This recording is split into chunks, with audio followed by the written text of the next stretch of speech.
Et donc, terminons avec notre dernier joueur du jour, le gros morceau évidemment. C'est Giannis Antetokounmpo, bien sûr. 7 saisons sur la décennie, 20 points de moyenne sur cette décennie, c'est quand même pas mal. 32 minutes et demie. 17 000 minutes, mine de rien, sur cette décennie. C'est le 73e total de la décennie. 528 matchs.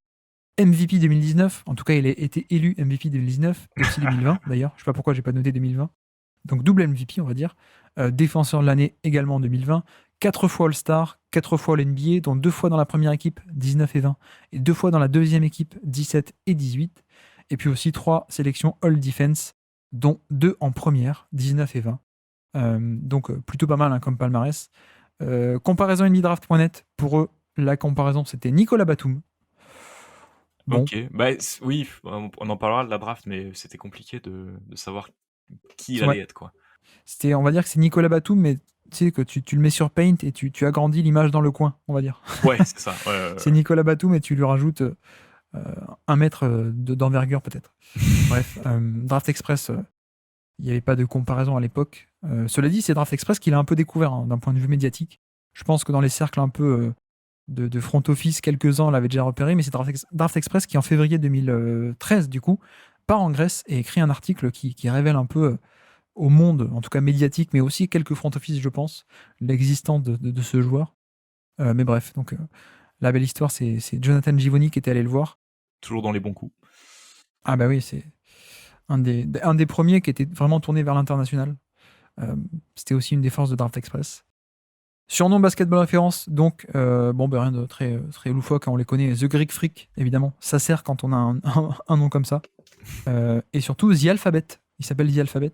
Ah tiens, d'ailleurs, pour le nom, est-ce que tu te souvenais que à sa draft, il se faisait pas du tout appeler Antetokounmpo? C'est vrai qu'il avait un nom grécisé, il me semble, qui était enfin, je pourrais pas dire exactement, mais oui, il a une différente manière de l'écrire. Exactement, ouais. Moi je l'ai connu à la draft, il s'appelait Adetokounmpo, qui était beaucoup plus facile que Antetokounmpo. Mais en gros, c'est une américanisation de son nom de famille. Ouais, c'est ça. Effectivement, quand on le connaît à la draft, il s'appelle Adetokounmpo. Donc je crois que d'origine nigériane, c'est pour ça. C'est ça, ouais. Bref, donc son parcours rapidement. Donc draft 2013, on l'a dit, 15e pick de la draft 2013. Est-ce que tu sais le joueur qui est drafté juste avant lui? C'est l'homme, la légende, Shabazz Mohamed. Shabazz Mohamed, ouais, j'allais le dire, ouais. Effectivement. Bref, donc 2014, saison rookie pour Giannis, 25 minutes de jeu par match, déjà, à Milwaukee évidemment. Milwaukee qui est la pire équipe de NBA cette saison-là, puisque coaché par Larry Drew avec O.J. Mayo justement, qui est passé de Dallas en 2013. Le pauvre Larry Drew, qu'est-ce qu'il fait encore dans cette décennie? Ah ouais, mais c'est après s'être fait virer d'Atlanta justement, à l'été 2013, il prend Milwaukee. Donc bref, c'est la pire équipe de NBA, littéralement Milwaukee. 2015, son temps de jeu augmente, il passe à 31 minutes de jeu, donc il commence un peu à s'installer. Le Milwaukee de Jason Kidd, qui est très surprenant, avec une défense agressive qui surprend beaucoup de monde et avec une place dans le top 8 de la conférence Est. Ils feront les playoffs, pardon. Ils seront éliminés par Chicago, cela dit, au premier tour des playoffs, avec un buzzer beater de Jared Bayless à noter. Ouais, et la fameuse série où il va pousser Mike Dunleavy Jr. dans le corner, là, parce qu'il est frustré. Ah oui, c'est vrai, effectivement, j'avais oublié ça. Donc voilà, alors malheureusement en 2016, l'effet de surprise s'estompe un peu. On se rend compte que Jason Kidd, passer l'effet de surprise, c'était plus top à cette époque-là. Et donc l'équipe est assez mauvaise. Alors lui, pour le coup, commence un peu à prendre de plus en plus de volume. Il était à 13 points l'année d'avant. 2016, il a 17 points, 4,3 assists. Et notamment, c'est la fin de saison où Milwaukee est nul. Mais lui, il est un peu testé en tant que point forward. Je sais pas si tu t'en souviens de ça. Ouais, bien sûr. Ouais. Il est mis en tant que meneur de jeu. Ouais, et du coup, ça marche pas mal en termes de production statistique, on va dire. 2017, encore un step-up, 23 points par match cette fois-ci. Donc ça explose, pas tant au niveau du playmaking comme on pouvait s'y attendre, mais plutôt au niveau du scoring. 36 minutes de jeu par match, All-Star pour la première fois, et d'ailleurs All-NBA, on l'a cité tout à l'heure. En playoff, ça tombe contre Toronto au premier tour. 2018, un nouveau step-up, 27 points par match pour Antetokounmpo. En playoff, éliminé contre Boston dans une série interminable au premier tour des playoffs Milwaukee-Boston. Et puis 2019, c'est la saison où Budenholzer arrive. Brook Lopez aussi d'ailleurs. Et lui, il est toujours à 27 points par match, presque 28 de moyenne, mais il est surtout élu MVP avec une défense de fer et un rôle dominant dans la meilleure équipe de NBA cette saison-là. Malheureusement, en playoff, ils seront éliminés par Toronto En finale de conférence, on connaît l'histoire. Hein, Milwaukee est à 2 doigts de mener 3-0 dans la série, mais en prolongation, Fred VanVleet sauve un peu les fesses de Toronto. C'est cette série-là. Et 2020, c'est un peu la même histoire. Hein. Lui est de nouveau MVP, défenseur de l'année cette année-là, en plus, 30 points par match en production brute. Et en playoff, c'est dans la bulle et c'est une élimination un peu prématurée contre Miami au deuxième tour, sachant que lui se blesse au tout début du match 4. Donc c'est peut-être aussi à prendre en compte. Ouais, Middleton aussi avait des soucis. Oui, c'était une équipe vraiment. J'ai le souvenir d'une équipe vraiment pénalisée par les blessures.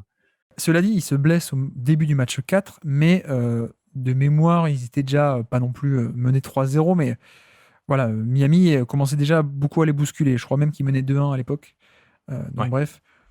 Donc je pense que pour te lancer un peu sur son profil, il va falloir faire un peu attention aux biais de mémoire récente, je pense, parce que 2021 et 2022 ne comptent pas.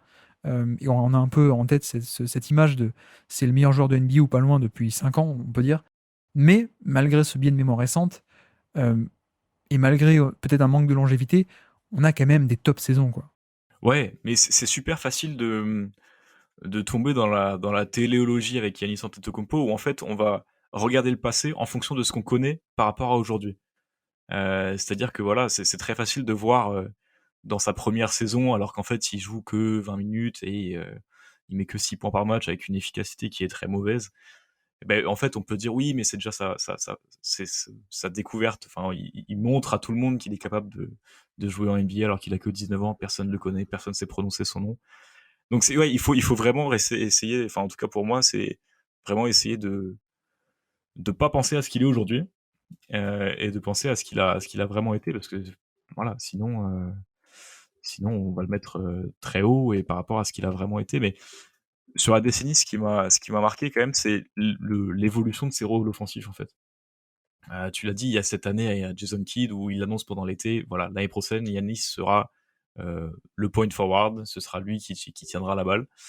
Je sais pas s'il prononce point guard ou pas. Je sais pas s'il veut vraiment en faire un poste 1, mais en tout cas, il veut en faire son initiateur de jeu. Ce qui est vraiment à l'opposé de ce qu'on voit sur sa première ou deuxième année, où c'est plus un poste 3 classique qui prend des tirs à 3 points, qui défend sur les ailiers, et puis ensuite, voilà, il y a cette évolution graduelle vers le poste 4, et pas encore vers le poste 5 sur la décennie, mais vraiment sur le poste 4 où ça devient vraiment une ancre défensive intérieure et extérieure, quoi. Mais il y a vraiment cette évolution de ses rôles offensifs qui va en même temps que son évolution physique, où évidemment il va s'épaissir, il va prendre du muscle, et ça va l'aider à notamment voilà, devenir un finisseur dans la raquette, enfin ultra dominant. Bah, en fait, pour moi, Antetokounmpo, c'est le ticket gagnant du loto. Si on peut le formuler comme ça. Pour moi, Giannis, c'est la raison pour laquelle les gens jouent au loto. C'est parce qu'en fait, il y a forcément un vainqueur. et donc les gens jouent parce qu'ils se disent, il y aura un vainqueur. Et je fais un peu cette analogie parce que la raison pour laquelle tout le monde parie toujours à la draft sur des profils physiques et athlétiques, c'est pour ça en fait. C'est pour les Antetokounmpo, c'est parce que ça paye pas souvent, ça paye une fois sur 20, 30, une fois sur 100, une fois sur 1000, je sais pas, mais quand ça paye, c'est génialissime, quoi. C'est incroyable. Parce que quand les skills se développent avec aussi l'intellect et que tout ça est dans une charpente d'une taille incroyable et de qualité athlétique incroyable et d'une envergure interminable, voilà, c'est pour ça qu'il y a autant de paris sur des joueurs athlétiques ou physiques. C'est parce qu'on se dit, ça va pas tout le temps exploser, c'est même plutôt improbable. Mais si ça explose, ça donne un truc de fou. Antetokounmpo est l'exemple de ça. Et avec à la fois, en plus, chez lui, ce qui est assez incroyable, contrairement par exemple à Rudy Gobert, hein, qui est pareil, hein, même raisonnement, mais Gobert a explosé surtout en défense et en attaque, jamais vraiment. Avec Antetokounmpo, on a vraiment une explosion des deux côtés du terrain. Et ça qui est assez incroyable, c'est que tu vois le physique et tu vois le potentiel lointain, on va dire, mais le potentiel s'est concrétisé des deux côtés du terrain. C'est-à-dire qu'on a eu à la fois un défenseur, alors défenseur de l'année, et défenseur dominant, ultra polyvalent et tout ce que tu veux, parmi les 5 meilleurs défenseurs de NBA, mais aussi parmi les 5 meilleurs attaquants de NBA. Et ça, c'est absolument fantastique. Et encore une fois, c'est pour moi, Antetokounmpo, c'est le ticket gagnant du loto. Il n'y en a qu'un, mais quand c'est toi et que tu touches je sais pas moi, l'euro million de 500 millions d'euros, ça te tombe dessus, t'es content, quoi. Et j'ai un peu l'impression que c'est ce qui s'est passé avec Milwaukee, où oui, on est dans le cas classique de la théorie la théorie se concrétise et c'est génialissime, quoi. Et pour reprendre un peu une analogie qu'on fait tout le temps aussi, c'est clairement le Shaquille O'Neal des temps modernes, si on peut dire comme ça, dans le sens où le Shaq qu'on a connu pour de vrai, c'était un joueur assez statique, mais aussi parce que le jeu de l'époque était relativement statique. Et aujourd'hui, on a un Antetokounmpo qui est le Shaq d'aujourd'hui, c'est-à-dire un Shaq moderne, un peu plus dribbleur, enfin plus dribbleur et plus mobile, aussi parce que le jeu réclame ça, et donc tu peux pas exister si tu n'es qu'un joueur complètement statique comme l'était Shaquille O'Neal. Mais bref, vous avez compris ce que je veux dire. En gros, Giannis, c'est le Shaquille O'Neal des années 2010 ou du jeu moderne, si on peut le formuler comme ça, et même en termes de... Voilà, on parle souvent de cette capacité à créer des décalages, d'être un aimant pour défenseurs et de créer l'attaque comme ça. Il y a ce côté-là, mais il faut aussi dire que pourquoi est-ce que tout le monde accourt vers lui? C'est parce que si tu ne le fais pas, si tu n'envoies pas deux ou trois mecs sur lui, voire quatre, voire cinq, en fait, il score de manière à volonté, quoi. Ouais, c'est 2 points. Et pour revenir sur le pari physique, euh, la raison pour laquelle aussi Milwaukee gagne ce pari, gagne ce loto, c'est aussi parce que leur GM John Hammond, il en a fait il en a pris des tickets au loto, hein. Ouais, ouais, Il en ouais. a pris, hein. John Hammond, c'est celui qui il a cette phase où il va drafter que des mecs avec des envergures monstrueuses. John Henson notamment, et puis ensuite quand il va au Magic, Mo Bamba, et plein d'autres. Mais voilà, c'est aussi beau que ce soit John Hammond qui prenne ce ticket gagnant, tellement il a pris de tickets qui étaient un peu moins gagnants dans le passé. Non, mais en plus, enfin, comment dire? Encore une fois, on est conscient que pour un Antetokounmpo, on a 30 ou 40 ou 50 plus, hein, voire même 100 Bruno Caboclo, par exemple, Ouais, ou Ton Maker. Mais, et donc oui, c'est peut-être un peu... euh, c'est pas raisonnable de parier comme ça. Peut-être certains pourront argumenter, de dire, mais non, mais tu peux pas parier que sur le potentiel, parce que quand tu draftes, c'est aussi pour avoir une valeur et pour avoir un vrai joueur, quoi. Donc il y a peut-être des fois, il faut drafter le joueur qui est un peu plus sûr d'être une valeur sûre, plutôt que le potentiel absolu. Mais c'est vrai que le jour où ça se réalise, c'est absolument fantastique. Et bon, le côté défensif, on a, voilà, je parlais de, c'était en attaque le Shaq des temps modernes. On a un peu le défenseur parfait aussi pour le jeu moderne. J'ai l'impression, je pense que tu me rejoindras, ouais, avec bien sûr. le très bon dosage de à la fois big, on va dire, intérieur, avec protection du panier, rebond, envergure tout simplement, et taille pour un peu dominer à l'intérieur, pour faire du déblayage, pour faire comment dire, des aides et des rotations depuis le côté faible comme un vrai intérieur avec cette envergure-là, etc. Et puis aussi le bon dosage de mobilité et de capacité d'être sur les switches et de capacité de défendre dans l'espace, d'agilité pour sa taille qui est absolument fantastique. Enfin bref, c'est à la fois en attaque le Shaq des temps modernes, mais en plus en défense, on a aussi presque le défenseur parfait pour le jeu moderne et dynamique avec plein d'espace comme on l'a aujourd'hui. Ouais, ouais, je crois que je t'ai jamais entendu aussi dithyrambique sur quelqu'un. Je pense que c'est dire la qualité de Yanis, quoi. C'est ouais, même ce qu'on voit maintenant, même avec ce qu'on voit maintenant, voilà, il y avait déjà énormément d'éléments de ce qu'on voit aujourd'hui à la fin de cette décennie sur les 2 dernières saisons qui sont, Ouais. si on devait faire un classement des saisons individuelles sur la décennie, ces 2 saisons, je pense, sont largement dans le top 10, je pense, des saisons individuelles, même Ouais. au-dessus, je pense. Non, je pense qu'elles sont top 10, top 15, hein. C'est vraiment à ce Ouais, point incroyable qu'elles sont, parce qu'en plus, comparé à...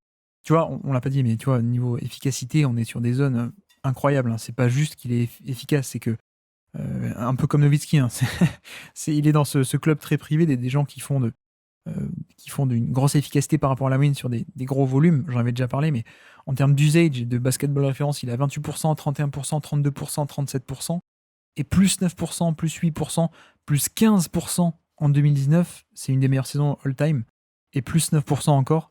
Donc, extrême efficacité par rapport à son volume. Et en plus, donc c'est pour ça que je parlais de ça, en plus, comparé à certaines grosses saisons offensives, peut-être d'autres joueurs, hein, comme des James Harden ou quoi, en fait, se rajoute la valeur défensive. ouais, Et même par rapport aux meilleures saisons de LeBron James, LeBron n'a jamais eu vraiment cet impact défensif parce qu'il ne jouait pas le même rôle non plus. Antetokounmpo est un intérieur, donc de facto, voilà, il y a plus d'impact. Donc c'est ce qui fait que quand tu combines les deux, oui, pour moi, saison 2019 et saison 2020, on est parmi les top 10, top 15 peut-être des saisons des saisons en impact sur cette décennie. Et d'ailleurs, si on prend c'est un indicateur comme un autre, hein, mais si on prend le basketball référence, le basketball index, leur fameuse stat du LeBron, qui est un acronyme, hein, LeBron pour Luck Estimated, blablabla. Enfin, c'est une stat all-in-one, hein, c'est une stat qui donne un chiffre pour donner la valeur d'un joueur, mais il a tout simplement le premier score et le 3e score de la décennie. Donc sur plus de 2000 joueurs, il a 2 des 3 meilleurs, dont le premier, pour dire à quel point ces 2 saisons-là étaient fantastiques. Alors après, reste à voir comment est-ce qu'on va pondérer tout ça par rapport aux autres. Ouais, et puis après, il y a forcément ce souci de longévité, en fait. Parce que oui, si Ouais. on parle de pic sur la décennie, oui, c'est sûr, Yanis est premier, voire deuxième, ou voilà. Mais je pense pas beaucoup plus bas en termes de performance, de climax de performance. Mais malheureusement, il faut forcément, déjà, il loupe 3 saisons parce qu'il arrive dans la Ligue qu'en 2013-2014. Les 3 premières saisons sont des progressions graduelles, ça c'est sûr, hein, mais qui sont pas forcément au niveau du top 100, en tout cas les 2 premières. La 3e, on peut en discuter. Mais à partir de 2016-2017, là, on est déjà dans le très haut niveau, quoi. Non, je suis d'accord. Je pense que 19-20, on est sur 2 saisons fantastiques. 17-18, on est déjà sur 2 excellentes saisons calibre l'NBA. Mais tu vois, même 15-16, alors malheureusement 16 Milwaukee est un peu nul, mais bon, ça reste très, très timide, hein. Donc je veux bien qu'on les mette un peu de côté, mais ce qui est aussi fantastique, je trouve, c'est que aujourd'hui, on a cette image d'un défenseur de haut niveau, évidemment. Moi, je me souviens, j'avais fait un scouting report justement de lui après son passage en point forward. Le passing, il y avait des belles passes, mais il y avait aussi beaucoup de déchets. Mais surtout la défense, faudrait que je le reposte à l'occasion peut-être. La défense, c'est que du négatif. Alors, de temps en temps, un flash incroyable, extraordinaire, le flash, vraiment Ouais. bluffant. Mais tout le reste, c'est que des actions. Et là, je parle de 2016, hein, donc voilà, que des actions où il est un peu perdu, où il fait pas la bonne rotation, le timing n'est pas bon. Et c'est là-dessus aussi où les progrès ont été fantastiques. Mais c'est vrai que du coup, pour te rejoindre, moi, on va dire que je compte 4 vraies saisons, pardon. Peut-être aller en 4 vraies saisons, 4 énormes saisons et une ou deux qui vont être marginales, peut-être qu'on peut les inclure. Mais voilà, pour moi, il y a 4 vraies saisons. Ce qui manque aussi un peu dans cette décennie, c'est que on a vu les limites, même si, bon, tu en as parlé en playoff, au final, il faut pas qu'on tombe dans le biais du perdant, où en fait, c'est pas parce qu'il a perdu qu'il a été mauvais. Mais il a quand même montré des limites en termes d'adaptation Ouais. face à l'excellente hein, défense de Toronto, le fameux mur, les Giannis Rose, ce que vous voulez. Il a quand même montré qu'il était encore un petit peu tôt dans son développement de son playmaking, de sa vision du jeu et même de l'exécution des passes pour pouvoir être absolument implacable. Ce qu'il a réussi à corriger plus tard, dans la décennie d'après.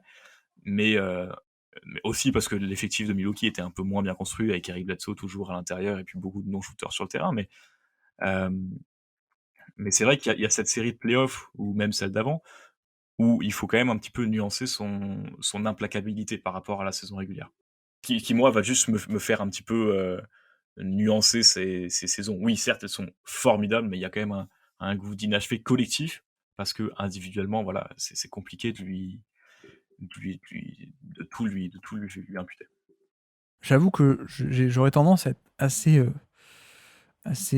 gentil avec lui sur ça, parce qu'il y a un côté aléatoire qui est grand, hein, dans ce genre d'événement. Et encore une fois, Milwaukee est pas loin de mener 3-0 la série contre Toronto, et ensuite bien c'est sûr. fini, hein, Ouais. dès que tu mènes 3-0.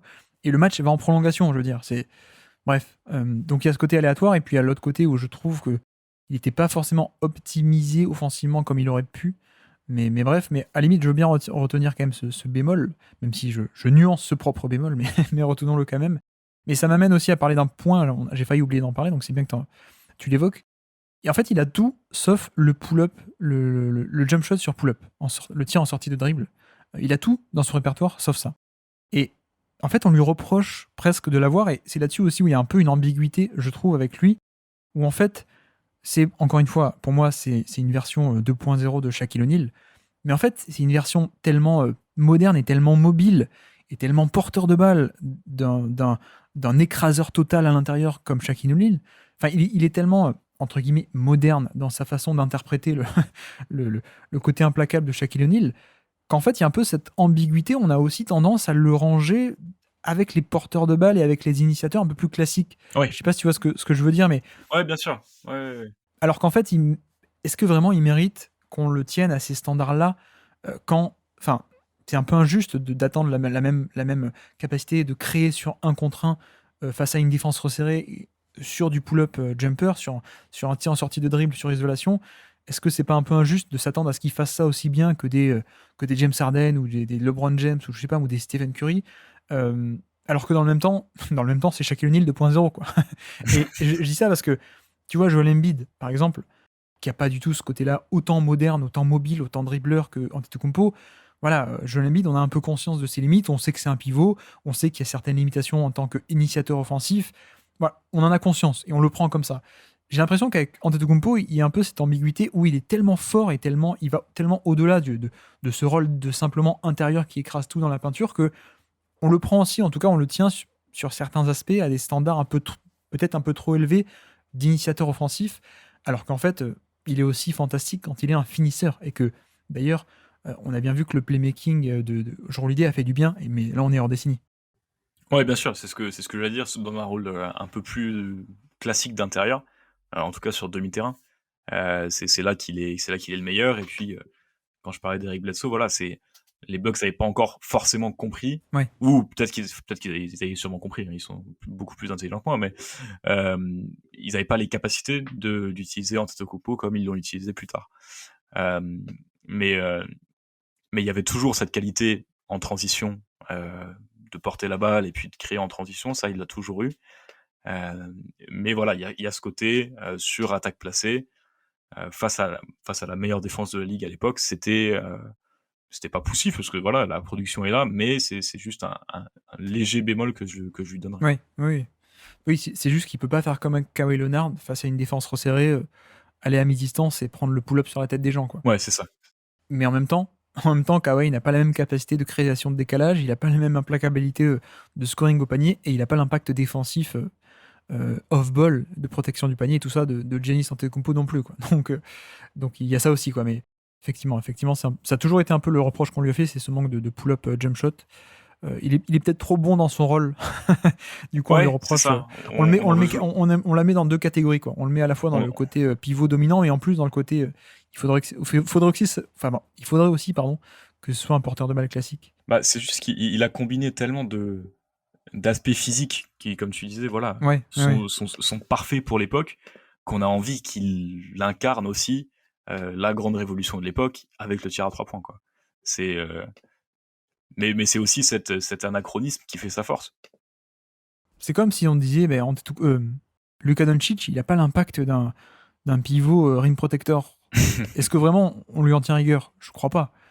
Et Antetokounmpo, bon bref, moi je nuance un peu je lui en tiens pas trop rigueur de fait de pas avoir de pull-up, même si je te rejoins que quand on fait son profil et comme aujourd'hui et qu'on le détaille, on est quand même un peu obligé de le souligner pour être complet. Donc voilà un peu pour son profil, on a passé pas mal de temps. 1500 minutes au niveau du minutage de playoff, 76e.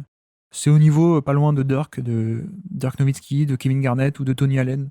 Bon voilà, il paye un peu ses premières années où il n'y avait pas trop de playoff. Et du coup, au niveau du classement, où est-ce qu'on le met et comment on s'en sort avec ces 4 saisons de très haut niveau? Qu'est-ce qu'on fait? Moi, mon marqueur, c'était à la base Anthony Davis et j'avais envie de mettre Giannis Antetokounmpo au-dessus d'Anthony Davis. Ça, c'était à peu près ma certitude, parce que mine de rien, Anthony Davis, avec les blessures, avec des contextes qui sont un peu moins bons, n'a pas forcément n'a pas tellement plus de longévité pour compenser le fait que les 4 saisons de Giannis sont au-dessus de ce que Anthony Davis a pu produire, selon moi. Ou en tout cas les deux dernières, si on veut être plus précis. Et il a jamais eu le pic non plus qu'a eu Antetokounmpo, j'ai l'impression. Ouais, c'est ça, ouais, sur les deux d'ailleurs, c'est marrant, c'est un peu comme dans l'épisode sur Paul George, je disais, quand Paul George débarque, on pense que ça va être un monstre, et finalement, c'est Kawhi Leonard qui devient le monstre que Paul George était censé devenir. J'ai un peu l'impression que Antetokounmpo est devenu le pic qu'était censé avoir Anthony Davis, qu'Anthony Davis n'est jamais devenu. Je sais pas si tu vois ce que je veux dire. Bien sûr. Ouais, je vois totalement. Donc c'est pour ça, voilà. Parce que Anthony Davis n'a pas la longévité non plus, blessure, contexte, C'était facile de le mettre au-dessus. Ensuite, le problème avec Paul George, c'est pour le coup, Paul George, lui, a la longévité. Et pas forcément, enfin, c'est sûr, pas au niveau des 2 dernières saisons de Kawhi. Ça, c'est sûr et certain. Mais voilà, après, ça dépend, c'est une histoire de pondération, de longévité ou de pic, quoi. Bon. Je pensais être haut, ça va, je suis pas trop haut par rapport à toi. Ouais. Je l'avais quand même plus bas. Sur l'argument du nombre de saisons, en fait, hein. Vu qu'on est un peu obligé de. On a choisi un critère pour classer, on a choisi le critère de valeur cumulée. Et c'est vrai que du coup, on a 4 saisons de très haut niveau, mais en valeur cumulée, si on fait un peu la somme de chaque saison, j'ai du mal à le mettre devant certains. Enfin, je l'avais plus bas, moi je l'avais dans ma fourchette, on va dire fourchette basse, autour de la 10e place du coup, Ouais. derrière John Wall, mais c'est la fourchette basse, hein, la fourchette haute. Le haut de mon éventail pouvait monter beaucoup plus haut, effectivement. Mais j'ai un peu ce problème-là, et après, peut-être qu'il faudra aussi remonter Jokic et Gobert. Oui, c'est ce que j'allais dire. Ouais, 14, Jokic qui est actuellement 14e. Ouais. 14 et Gobert 15, qui eux aussi ont 4 saisons de haut niveau. Après, je pense quand même que les 4 saisons de Antetokounmpo sont meilleures. Je pense qu'on n'a pas encore le top Nikola Jokic. Enfin, on a déjà un très très très bon Jokic, mais qui n'est pas le Jokic 21 et 22. Et surtout, il y a la défense de Antetokounmpo qui vient s'additionner. Donc je pense quand même que les 4 saisons d'Antetokounmpo sur cette décennie, je les mets devant les 4 saisons de Jokic et Gobert. Après, c'est vrai que j'ai du mal à aller chercher des Paul George, Anthony Davis ou Jimmy Butler qui ont pas mal de saisons, quoi, qui en ont vraiment beaucoup. Et tu vois, je sais pas, mais si on dit que Giannis c'est du 20 sur 20, dans ses meilleures années, Kawhi Leonard il fait du 18 ou Paul George du 16 ou 17. Ouais, mais sauf que si on fait 4 x 20 pour Antetokounmpo, sûr. comparé à 8 x 16 pour Paul George, ça va forcément être au-dessus pour Paul George, quoi. Ouais.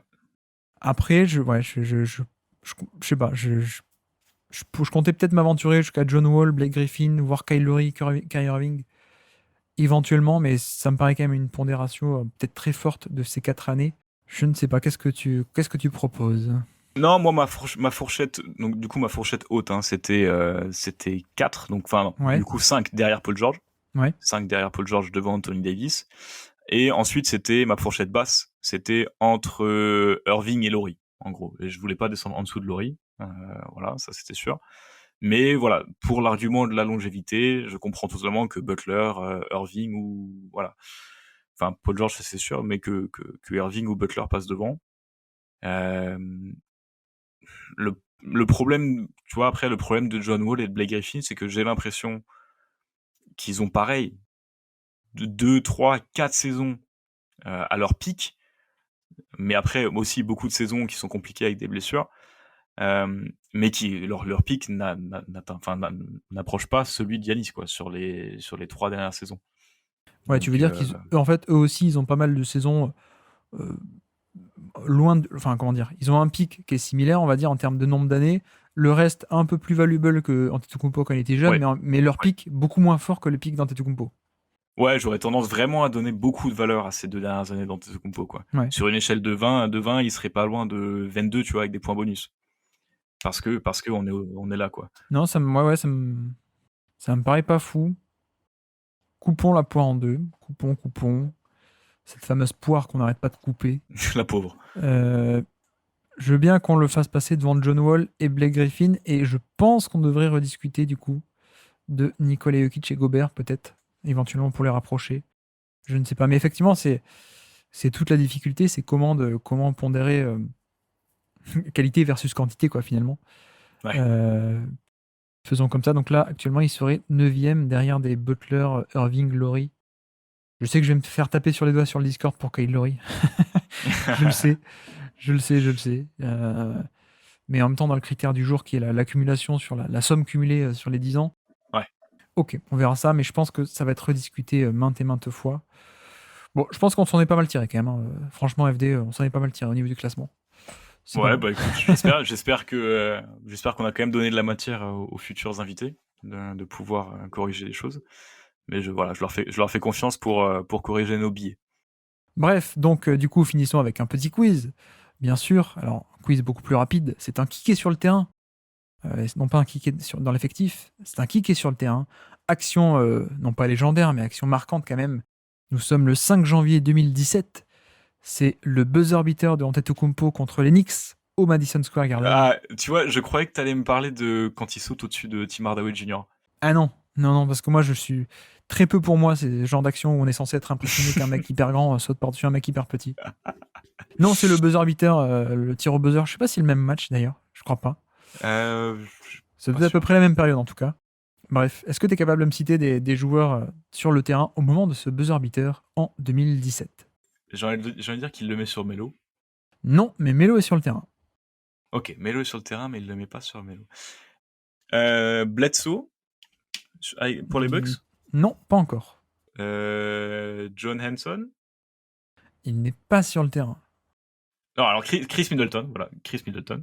Chris Middleton n'est pas sur le terrain, je suis désolé. Et alors, on le voit, il est en costard, il devait être blessé. On le voit sauter sur Antetokounmpo à la fin. D'accord. T'as pas de chance, hein. Pense à un autre ailier de Milwaukee, scoreur. Jabari Parker. Jabari Parker est sur le terrain, effectivement. Jabari Parker. Pense au rookie de l'année 2017. Malcolm Brogdon. Brogdon est sur le terrain. Et puis, pour les deux équipes, hein, pour Milwaukee et pour New York, pense à la Free Agency 2016, ou même 2015 pour Milwaukee. Ah, il y a un des frères Zeller. Non, mais d'ailleurs, il y a un joueur qui devait signer, on annonçait aux Knicks, et finalement, il a signé à Milwaukee. C'était l'été 2015, un pivot scoreur, qui a rien donné du tout à Milwaukee, du coup. Waouh. Un pivot poste bas. Ah, j'ai un trou monstrueux. Qui sortait de Détroit en début de décennie. Ah, Greg Monroe. Greg Monroe, effectivement, est sur le terrain. Waouh. Greg Monroe. Et puis le dernier de Milwaukee, avant qu'on passe à New York, le dernier de Milwaukee, c'était le pote de Dirk Nowitzki. Ah oui, d'accord, Jet Terry, d'accord. Jason Terry, effectivement. Du coup, Carmelo est sur le terrain. Porzingis ? Non. Ouais, il n'est pas là. Noah doit sûrement être blessé. Non, Noah, il est là. Noah est là. C'était pour ça, la Free Agency 2016. Ouais, il y en a un autre. Rose est sur le terrain. Derrick Rose est sur le terrain, effectivement. Ouais. Il t'en manque deux role-players défensifs.